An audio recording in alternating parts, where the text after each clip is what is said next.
Hey, what's going on, guys? It is FoxyDude98 here. Welcome back to a brand new video for you guys today here on the channel. Today we're here for the next episode of my F1 2019 career mode. We are here for the French Grand Prix. I believe this is part number 8 now of the entire series itself. But as you can see, as we move on into this Grand Prix, you can see that we are just behind Haas and we're also just behind Renault in the championship. As you can see, we've got a major engine power upgrade which is scheduled to arrive hopefully for the Austrian Grand Prix. In terms of the chassis side of things, you can see that we've got some upgrades already applied over on this end, and we'll be looking to try and improve the chassis and the aero department. Of course, at the moment, this is obviously still being recorded whilst the McLaren hasn't actually had a buff yet. I am expecting, or everyone is expecting McLaren to have a buff, because they are pretty much the fourth fastest team with a decent power unit, better chassis and aero than the likes of Renault, Haas and stuff, and as you can see, they're still behind there, so we are expecting a buff soon, but for now, whilst we don't have the buff, we still got work to do.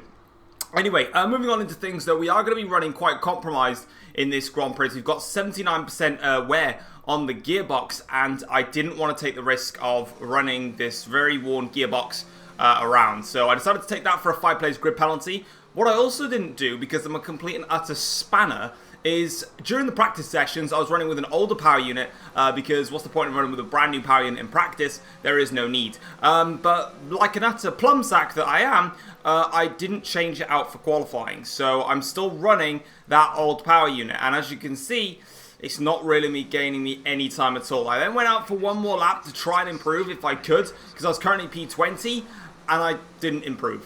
It was a complete error on my behalf. I did not take into consideration the power unit side of things. Honestly, I thought I changed it, but clearly I didn't. So, unfortunately, it is going to be a Q1 exit for us. And, yeah, it was just the complete stupidity. It was just stupidity on my front, really. I should have checked and made sure the power unit was going to change. And obviously, I was compromised anyway, because I was going to take a 5-place grid penalty for the new gearbox. Now, obviously, in this scenario here, I have a stupid power unit now, so that's absolutely fantastic.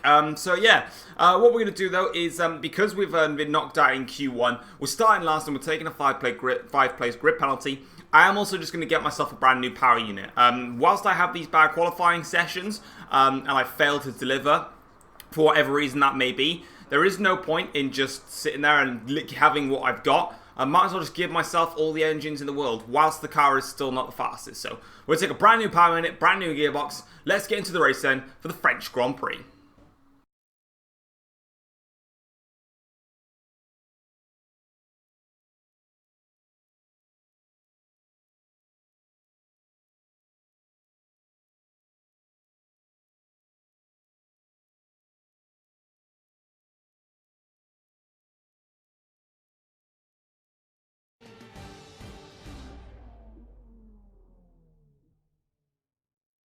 Welcome to Le Castellet as we return from across the Atlantic for the 2019 French Grand Prix. Reintroduced to the Formula One calendar just last year after an absence of almost 3 decades. The circuit, Paul Ricard, where racing legends such as Alain Prost gave us some Turn 1 excitement before Valtteri Bottas and Sebastian Vettel and a commanding victory from Lewis Hamilton gave us a brilliant race last year. What, I wonder, will it have in store for us this season? 6 lefts and 9 rights give us a total of 15 corners here at the circuit Paul Ricard, and a lap covers an overall distance of 3.6 miles. Average speeds will be somewhere in the region of 142 miles per hour, and they'll be maxing out on the Mistral Straight at around 205 miles per hour. Joining us today to oversee all the thrills and spills, it's Anthony Davidson. And great to see you. How are you feeling about the race today, and how are the circuit conditions from what you've seen? Well, the surface looks clean enough, but I'm a little bit worried about the track temperature. It's pretty cool out there, which could give some teams difficulties when it comes to keeping their tyres in the right operating window. The cars out there that work their tyres hard and really put a lot of energy through them, they'll be the ones that are better off. Before we begin, let's take a quick look at the grid lineup for today's race. Lewis Hamilton lines up on pole position and Valtteri Bottas will line up alongside. Moving on to the rest of the grid, we have Vettel, Verstappen, Devon Butler and Grosjean, Perez, Ricciardo, Hulkenberg and Kevin Magnussen, Norris, Leclerc, Lucas Faber and Giovinazzi. Gasly, they've taken a grid penalty. Russell, Alexander Albon, and Kimi Räikkönen, Kubica and Thomas. And now it's time to head down to the track.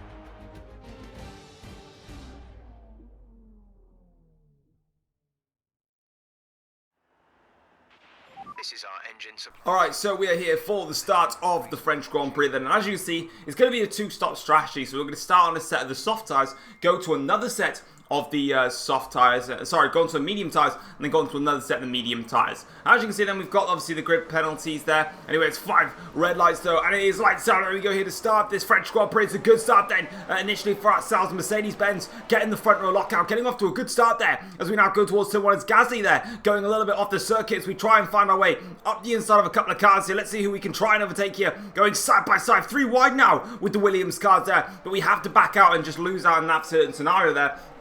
And I need to turn my phone off because it literally goes off every time I make a video. It's hilarious, actually. But we're going around the outside now. Robert Kubica there. That's him done and dusted. So we've got 3 places already. We now try and go down the inside here of the likes of George Russell, the Toro Rosso, and also the Alfa Romeo car there. But unfortunately, on that occasion, the Alfa Romeo car was a little bit too optimistic there. But we do manage to get past him. Now I've just got to try and increase our power unit here because you can see the Toro Rosso now far behind there, just getting very close. Now here he comes now. We go highly defensive, though, to the inside line. Make him go towards the outside line as we now go up in towards the chicane here. We've got, think of another 2 wide moment there between the Williams car and the Toro Rosso, but we do manage to survive the onslaught there from, I believe it was Danny Kvyat in that specific scenario, and Charles Leclerc there a little bit far down as well. So it's obviously had a grid penalty affecting Charles here, and he's on a recovery drive, kind of like myself, but obviously Charles going to be looking to recover up towards like P5, 4, 3, 2, 1, whereas I'm looking for P6 and below in the points, of course. Yeah, let's see what we can try and get some more performances going on here. So as you can see now,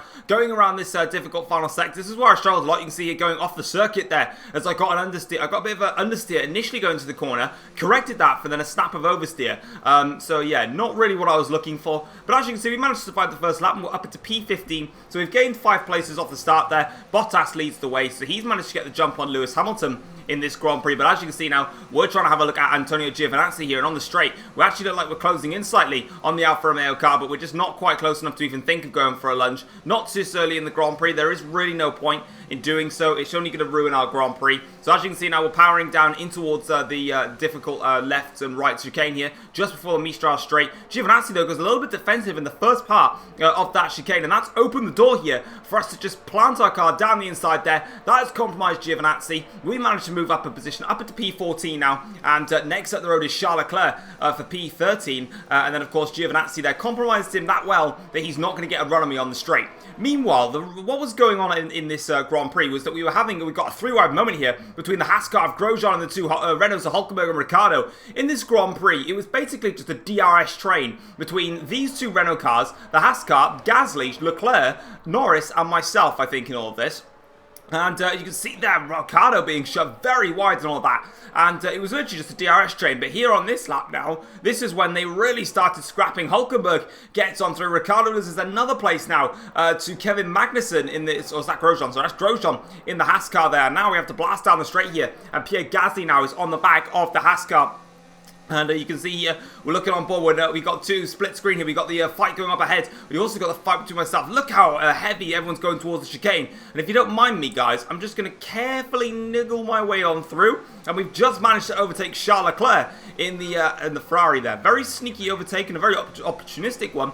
But everyone was trying to chase the slipstream. And in that scenario, I just didn't bother. I knew that they were probably going to break. And weirdly, they didn't come back onto the racing line. They stayed really tight on the inside and just compromised their entire chicane run through. Left me to just drive it around the outside. So we're up in front of Charles Leclerc now. But here on lap 5, this is what I decided to try and make a pit stop. I've now, it's very clear that on F1 2019, I've always said it a lot in my videos, is the undercut is extremely powerful, and in every Grand Prix, I am pretty much going to try and utilize it, and on this occasion, that's exactly what I'm going to do. I could go ahead and try and fight all these cars, and try and barge my way through past them all, but what is the actual need? When I can just come into the pits and just get a fresh set of tyres on and get on with it. So that's exactly what I'm going to do here. So we're coming into the pits now, and we're going to go and strap on a set of medium tyres, and then we're going to go take those to the another portion of the stint, and then of course we're going to be going on to another set of mediums later on in the Grand Prix. So that is the plan. That's what we're going to be doing.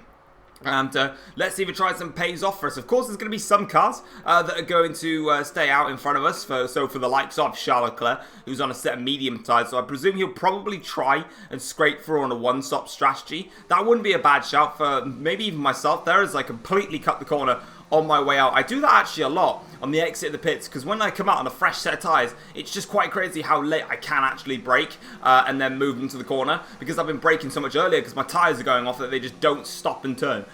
So yeah, I always get a corner cut warning every time I cut them out of the pits. So luckily it's not a 3-stop race, otherwise I get a penalty. But meanwhile, on to lap 9 of the Grand Prix now. We've closed up to the back of Romain Grosjean, and just like we did before here, just swoop around the outside of the Haas car there. They do defensive on the inside, but a very comfortable move down the around the outside, sorry, and that's Grosjean dispatched with up into P12 now. A lot of the cars still haven't stopped yet. However, Pierre Gasly in the Red Bull has stopped, and he is behind us now. So we've done the undercut on Pierre Gasly, which is great for us. So we've now made up some places here in this Grand Prix, and that was a very good, and ideally it was a great idea to do the undercut there, but unfortunately I just couldn't quite get out of the slipstream of Romain Grosjean. That Haas car still really nippy in a straight line, and here he comes now, blasts his way on through. I'm not running any high ERS modes here, and that's probably why. This is one thing that I was really struggling with, and it's ERS management, especially around here, because the track is so fast. It's really difficult to harvest a lot of the energy, and of course, like they've said, or like everyone has said in this game, ERS is so much more difficult to manage now. You can see here that I'm trying to go through a management phase of trying to stop myself from using too much ERS. As you can see on to lap 11 of the Grand Prix, Gasly now very much looking to try and get past me, and that's because obviously I'm literally running with no ERS at all. I am trying my hardest to just save as much as possible, and as you can see in the process though, I have still managed to keep up with Romain Grosjean, and I've gone into overtake mode now and trying to just readjust that. I'm going to go back into high now instead, just to try and limit the amount of ERS that I am using. And as we go onto the straight here, Grosjean once again goes to the inside line. We once again go to the outside line, swoop it around the outside. That was a much cleaner move than the first time, and a really well executed overtake there. And that's compromised Grosjean just a little bit there. And now he has to fight Pierre Gasly for just some time. And that can just give me the opportunity to just sit back and manage my car a little bit here onto lap 12 of the Grand Prix though. So the following lap here, and that was a really awful run through there, smashing through the polystyrene board there. Grosjean now comes on through. I literally lost all concentration. You saw how wide I was in the initial part, and then as soon as we came onto the track, I literally just decided not to use the track. It was almost like I was doing the off-track challenge, and that's a video coming soon in the future. But as you can see then, not only did Grosjean get past me, so too did Pierre Gasly. So now we've lost 2 places. We're back down into 11th place. Lando Norris is now behind us. Gasly here is going for an attack now on Grosjean in towards Sin, I think it's Sin corner. I don't really know the names, to be honest. And now in towards the right-hander here, which I think is Lavose. Then obviously Gasly gets in front there, but like I said, I'm not going to try and pronounce the corner names, because not only do I not know where they all are, I don't actually remember them. Eventually on to lap 13 to start lap 14 here. We went down the inside of Romain Grosjean into the final corner, and it looks like actually Grosjean had an issue, because in the first part of that, he was just really slow through most of the corners, and then eventually I managed to easily swoop around the outside there. So Grosjean now, unfortunately, has got a problem, but I'm not that bothered, to be honest. It's a free position for myself, and on lap 16 of the Grand Prix now, we're coming in for another set of the medium tyres, and we're going to take those now to the end of the Grand Prix, and that'll be us done. As you can see there, Charles Leclerc gets back past us there, and we hold up here Gasly quite nicely actually for ourselves. Gasly of course pulled away from us, but of course he managed to get held up by us, and we don't get held up, so we gain a bit of time on Gasly. And crucially, Pierre is also on the hard tyres. We've gone to mediums. There's only 11 laps to go in the Grand Prix, so going on the hard tyres is quite a weird strategy call there from the Red Bull boys. But at the end of the day, Pierre Gasly is rubbish, so you might as well try and compensate for that. Speaking of Gasly being rubbish, he's now coming to the claws of my McLaren, and we're now catching up to the back of the Red Bull car. And as you can see now, we're in a good position to give an attack on the Red Bull drivers. As you can see, putting it up into hot lap mode, rich mix enabled. We're going to go for this one now, moving it into overtake mode as soon as we go into 8th gear to maximise top speed. And now as you can see, look at the power that we've got in the McLaren. We're doing a lot of engine upgrades this season, and that just allows us to blast past there Pierre Gasly, and we're now up into P9 and nearly missing the corner there. And up the road now is Magnussen, who's also on a set of the hard tyres. So maybe with our medium tyres, we might just be able to come at Kevin Magnussen towards the end of the Grand Prix. We'll have to wait and see though. Meanwhile, onto lap 23 of the Grand Prix now. Here comes Pierre Gasly. Now, unfortunately, yet again, I just couldn't get out of the slipstream of Gasly. I couldn't push my tyres too hard. I was slowly but surely closing in on Magnussen, but Gasly was sticking quite nicely to myself here as we go in towards turns 1 and 2. Gasly sticking it around the outside from myself, and it's a great move from Gasly actually. Very well made around the outside of turns 1 and kept his nose in towards turn 2. But now as we go in towards this part of the track, you see Gasly there going a little bit defensive. I didn't quite attack the curb as much as I should have there, and now Gasly here, you can see, is now full on past us in this Grand Prix. But luckily for us, of course, we're now going to have the slipstream, we're now going to have the DRS, and obviously I have got ERS saved up, and now we're going to go for it once again here, attacking Pierre Gasly. I think we were even closer than the time beforehand, and as you can see, Gasly, you can go to the inside, mate. I'm just going to go to the outside, and I don't even need to make the overtake in the braking zone. I've already done it by the time I get there. But using DRS and having a battle actually with Gasly, which isn't compromising either of us, is allowing the pair of us to close up to Magnussen. You can see that gap